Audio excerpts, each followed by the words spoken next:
Blanche-Neige, cela se passait en plein hiver, et les flocons de neige tombaient du ciel comme un duvet léger. Une reine était assise à sa fenêtre, encadrée de bois d'ébène, et cousait. Tout en tirant l'aiguille, elle regardait voler les blancs flocons. Elle se piqua au doigt, et 3 gouttes de sang tombèrent sur la neige. Ce rouge sur ce blanc faisait si bel effet qu'elle se dit: si seulement j'avais un enfant aussi blanc que la neige, aussi rose que le sang, aussi noir que le bois de ma fenêtre. Peu de temps après, une fille lui naquit. Elle était blanche comme neige, rose comme sang, et ses cheveux étaient noirs comme de l'ébène. On l'appela Blanche-Neige. Mais la reine mourut en lui donnant le jour. Au bout d'une année, le roi épousa une autre femme.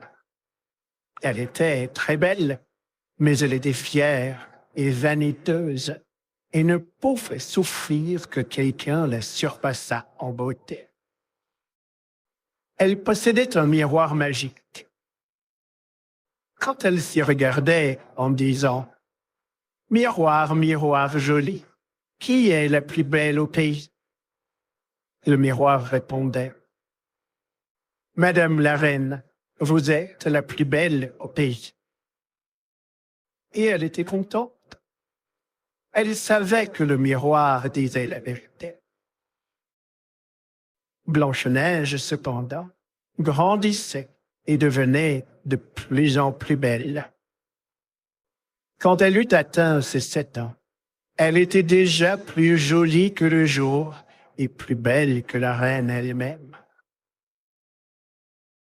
Un jour que celle-ci demandait au miroir: « Miroir, miroir joli, qui est la plus belle au pays? » Celui-ci répondit: « Madame la reine, vous êtes la plus belle ici, mais Blanche-Neige est encore 1000 fois plus belle. » La reine en fut épouvantée. Elle devint jaune et verte de jalousie. Et à partir de là, chaque fois qu'elle apercevait Blanche-Neige, son cœur se retournait dans sa poitrine, tant elle éprouvait de haine à son regard. La jalousie et l'orgueil croissaient en elle comme mauvaise herbe. Elle en avait perdu le repos, le jour et la nuit. Elle fit venir un chasseur et lui dit: « Emmène l'enfant dans la forêt. Je ne veux plus la voir. Tue-la et rapporte-moi pour preuve de sa mort ses poumons et son foie. » Le chasseur obéit et conduisit Blanche-Neige dans le bois. Mais quand il eut dégainé son poignard pour en percer son cœur innocent, elle se mit à pleurer et dit: « Oh, cher chasseur, laisse-moi la vie. Je m'enfoncerai au plus profond de la forêt et ne rentrerai jamais à la maison. » Et parce qu'elle était belle, le chasseur eut pitié d'elle et dit: « Sauve-toi, pauvre enfant. » Les bêtes de la forêt auront tôt fait de te dévorer, songeait-il. Et malgré tout, il se sentait soulagé de ne pas avoir dû la tuer. Un marcassin passait justement. Il le tua de son poignard, prit ses poumons et son foie, et les apporta à la reine comme preuve de la mort de Blanche-Neige. Le cuisinier reçut ordre de les apprêter, et la méchante femme les mangea, s'imaginant qu'ils avaient appartenu à Blanche-Neige. La pauvre petite, elle, était au milieu des bois, toute seule. Sa peur était si grande qu'elle regardait toutes les feuilles de la forêt sans savoir ce qu'elle allait devenir. Elle se mit à courir sur les cailloux pointus et à travers les épines. Les bêtes sauvages bondissaient autour d'elle, mais ne lui faisaient aucun mal. Elle courut jusqu'au soir, aussi longtemps que ses jambes purent la porter. Elle aperçut alors une petite maisonnette et pénétra pour se reposer.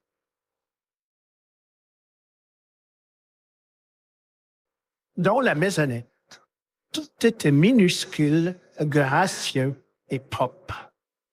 On y voyait une petite table couverte d'une nappe blanche avec 7 petites assiettes et 7 petites cuillères, 7 petites fourchettes et 7 petits couteaux et aussi 7 petits gobelets. Contre le mur, il y avait 7 petits, alignés les uns à côté des autres et recouverts de draps tout blancs.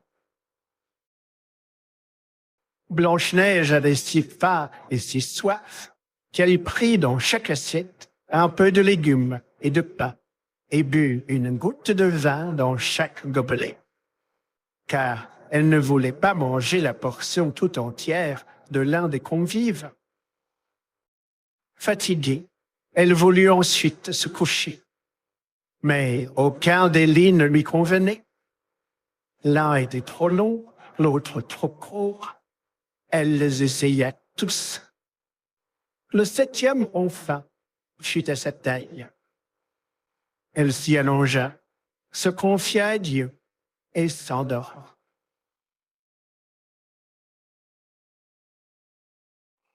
Quand la nuit fut complètement tombée, les propriétaires de la maisonnette arrivèrent. C'étaient 7 nains qui, dans la montagne, travaillaient à la mine. Ils allumèrent leurs 7 petites lampes, et quand la lumière illumina la pièce, ils virent que quelqu'un y était venu, car tout n'était plus tel qu'il l'avait laissé. Le premier dit, « Qui s'est assis sur ma petite chaise? » Le deuxième, « Qui a mangé dans ma petite assiette? » Le troisième, « Qui a pris de mon pain? » Le quatrième, « Qui a mangé de mes légumes? » Le cinquième, « Qui s'est servi de ma fourchette? » Le sixième, « Qui a coupé avec mon couteau? » Le septième, « Qui a bu dans mon gobelet? » Le premier, en se retournant, vit que son lit avait été dérangé. « Qui a touché à mon lit? » dit-il. Les autres s'approchèrent en courant et chacun s'écria, « Dans le mien aussi, quelqu'un s'est couché. » Mais le 7e, quand il regarda son lit, il vit Blanche-Neige en dehors.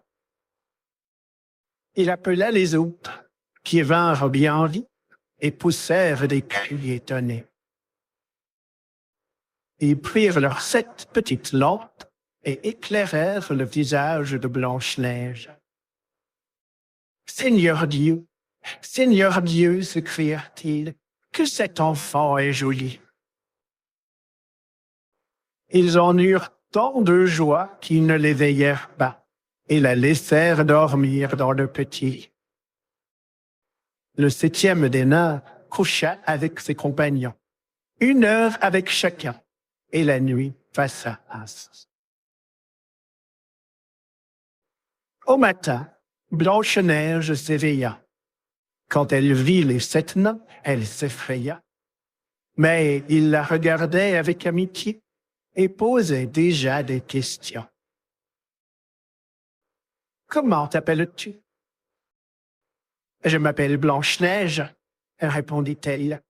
« Comment es-tu venue jusqu'à nous? » Elle leur raconta que sa belle-mère avait voulu le faire tuer, mais que le chasseur lui avait laissé la vie sauve et qu'elle avait ensuite couru tout le jour jusqu'à ce qu'elle trouvât cette petite maison. Les nains lui dirent, « Si tu veux t'occuper de notre ménage, faire à manger, faire les lieux, laver, coudre et tricoter, si tu tiens tout en ordre et en propreté, tu pourras rester avec nous et tu ne manqueras de rien. » D'accord, d'accord de tout mon cœur, dit Blanche-Neige, et elle resta auprès d'eux. Elle s'occupa de la maison. Le matin, les nains partaient pour la montagne, où ils arrachaient le fer et l'or. Le soir, ils s'en revenaient, et il fallait que leur repas fût prêt. Toute la journée, la jeune fille restait seule. Les bons petits nains l'avaient mise en garde. « Méfie-toi de ta belle-mère. Elle saura bientôt que tu es ici. Ne laisse entrer personne. » La reine, cependant, après avoir mangé les poumons et le foie de Blanche-Neige, s'imaginait qu'elle était redevenue la plus belle de toutes. Elle se mit devant son miroir et demanda, « Miroir, miroir joli, qui est la plus belle au pays? » Le miroir répondit, « Madame la reine, vous êtes la plus belle ici, mais par-delà les monts d'Airain, auprès des gentils petits nains, Blanche-Neige est 1000 fois plus belle. » La reine en fut bouleversée. Elle savait que le miroir ne pouvait mentir. Elle comprit que le chasseur l'avait trompée et que Blanche-Neige était toujours en vie. Elle se creusait la tête pour trouver un nouveau moyen de la tuer, car, aussi longtemps qu'elle ne serait pas la plus belle au pays, elle savait que la jalousie ne lui laisserait aucun repos. Ayant finalement découvert un stratagème, elle se farda le visage et s'habilla comme une vieille marchande ambulante. Elle était méconnaissable. Ainsi déguisée, elle franchit les 7 montagnes derrière lesquelles vivaient les 7 nains. Elle frappa à la porte et dit, « J'ai du beau à vendre, à vendre. » Blanche-Neige regarda par la fenêtre et dit, « Bonjour, chère madame, qu'avez-vous à vendre? » « De la bonne marchandise, répondit-elle, des corselets de toutes les couleurs. » Elle lui en montra un tissé de soie multicolore. « Je peux bien laisser entrer cette honnête femme, se dit Blanche-Neige. Elle déverrouilla la porte et acheta le joli corselet. « Enfant, dit la vieille, comme tu t'y prends, viens, je vais te l'ajuster comme il faut. » Blanche-Neige était sans méfiance. Elle se laissa passer le nouveau corselet. Mais la vieille serra rapidement et si fort que la jeune fille perdit le souffle et tomba comme morte. « Et maintenant, tu as fini d'être la plus belle, » dit la vieille en s'enfuyant. Le soir, peu de temps après, les 7 nains rentrèrent à la maison.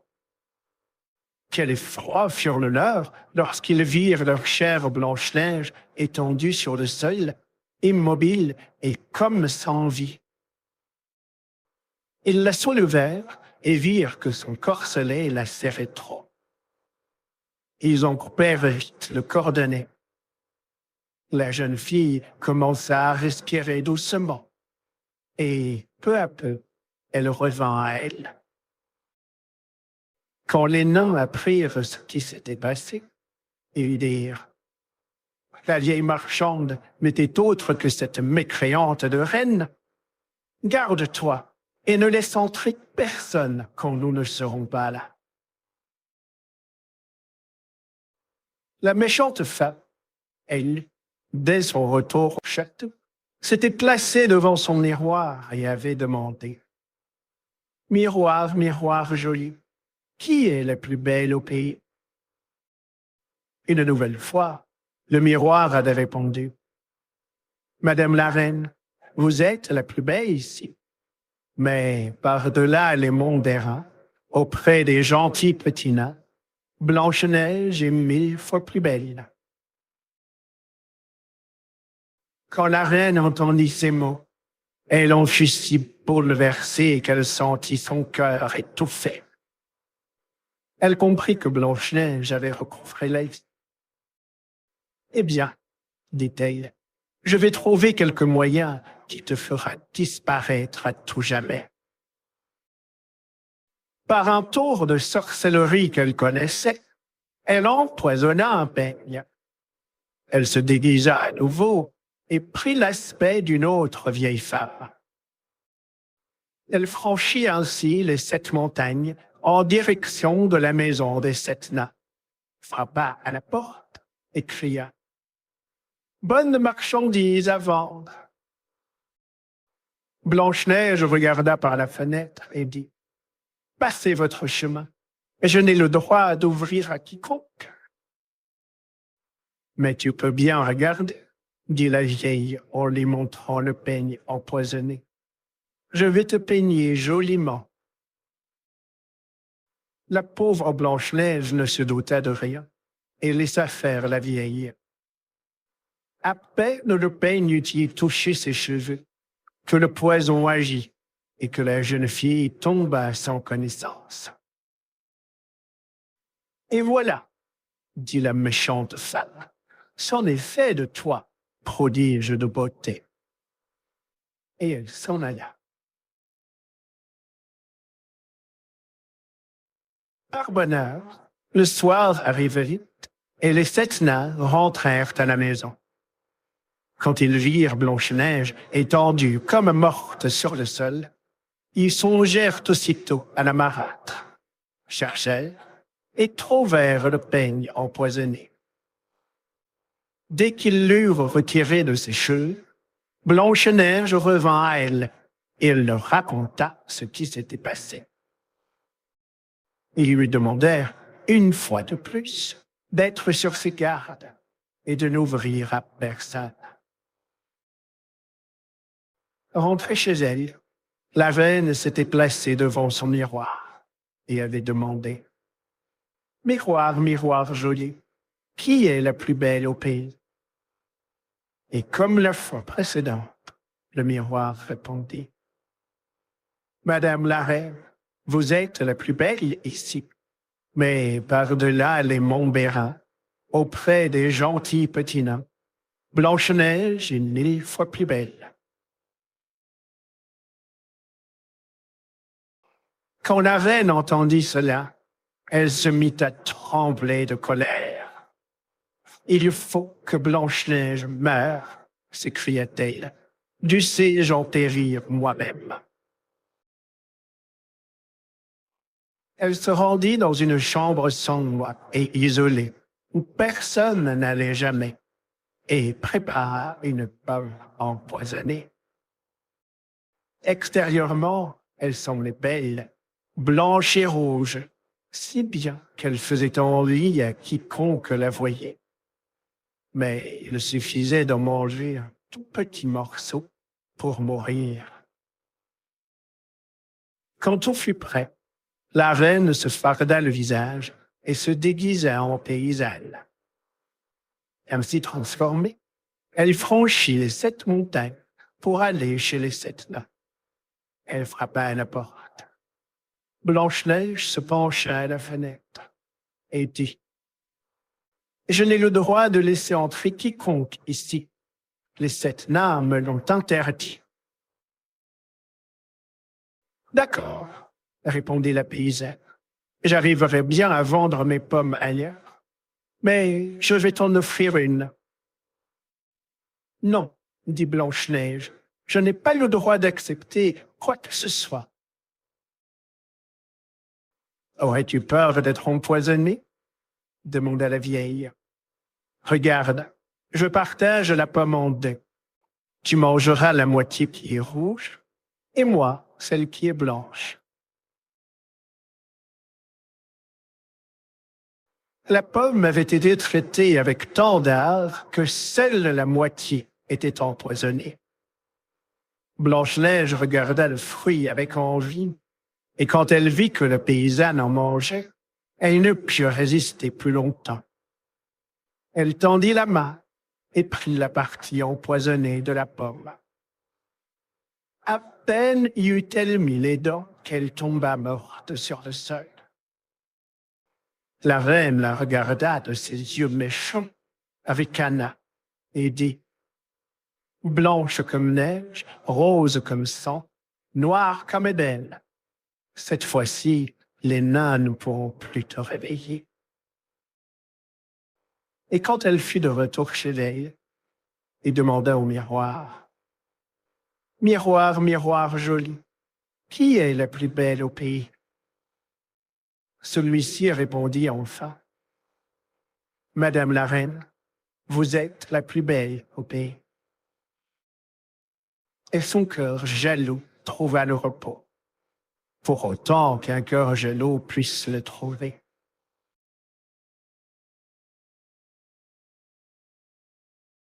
Quand, au soir, les petits nains arrivèrent chez eux, ils trouvèrent Blanche-Neige étendue sur le sol, sans souffle. Ils la soulevèrent, cherchèrent s'il y avait quelque chose d'empoisonné, défirent son corselet, coiffèrent ses cheveux, la lavèrent avec de l'eau et du vin. Mais rien n'échut. La chère enfant était morte, et morte elle restait. Ils la placèrent sur une civière, s'assirent tous les 7 autour d'elle, et pleurèrent 3 jours durant. Puis, ils se préparèrent à l'enterrer. Mais elle était restée fraîche comme un être vivant, et ses jolies joues étaient roses comme auparavant. Ils dirent: « Nous ne pouvons la mettre dans la terre noire. » Ils fabriquèrent un cercueil de verre transparent, où on pourrait la voir de tous les côtés. Ils l'y installèrent et écrivirent dessus son nom en lettres d'or, en ajoutant qu'elle était fille de roi. Ils portèrent le cercueil en haut de la montagne, et l'un d'eux, sans cesse, monta la garde auprès de lui. Longtemps, Blanche-Neige resta assis dans son cercueil, toujours jolie. Il arriva qu'un jour, un prince qui chevauchait par la forêt s'arrêta à la maison des nains pour y passer la nuit. Il vit le cercueil au sommet de la montagne et la jolie Blanche-Neige. Il dit aux nains: « Laissez-moi le cercueil, je vous en donnerai ce que vous voudrez. » Mais les nains répondirent: « Nous ne vous le donnerons pas pour tout l'or du monde. » Il dit: « Alors, donnez-le-moi pour rien, car je ne pourrai plus vivre sans voir Blanche-Neige. Je veux lui rendre honneur et respect, comme à ma bien-aimée. » Quand ils entendirent ces mots, les bons petits nains furent saisis de compassion, et ils lui donnèrent le cercueil. Le prince le fit emporter sur les épaules de ses serviteurs. Comme ils allèrent ainsi, l'un d'eux buta sur une souche. La secousse fit glisser hors de la gorge de Blanche-Neige le morceau de pomme empoisonnée qu'elle avait mangé. Bientôt après, elle ouvrit les yeux, souleva le couvercle du cercueil et se leva. Elle était de nouveau vivante. « Seigneur, où suis-je? » demanda-t-elle. « Auprès de moi, » répondit le prince, plein d'allégresse. Il lui raconta ce qui s'était passé, ajoutant: « Je t'aime plus que tout au monde. Viens avec moi, tu deviendras ma femme. » Blanche-Neige accepta. Elle l'accompagna, et leurs noces furent célébrées avec magnificence et splendeur. La méchante reine, belle-mère de Blanche-Neige, avait également été invitée au mariage. Après avoir revêtu ses plus beaux atours, elle prit place devant le miroir et demanda: « Miroir, miroir joli, qui est la plus belle au pays? » Le miroir répondit: « Madame la reine, vous êtes la plus belle ici, mais la jeune souveraine est 1000 fois plus belle. » La méchante femme proféra un affreux juron, et elle eut si peur qu'elle en perdit la tête.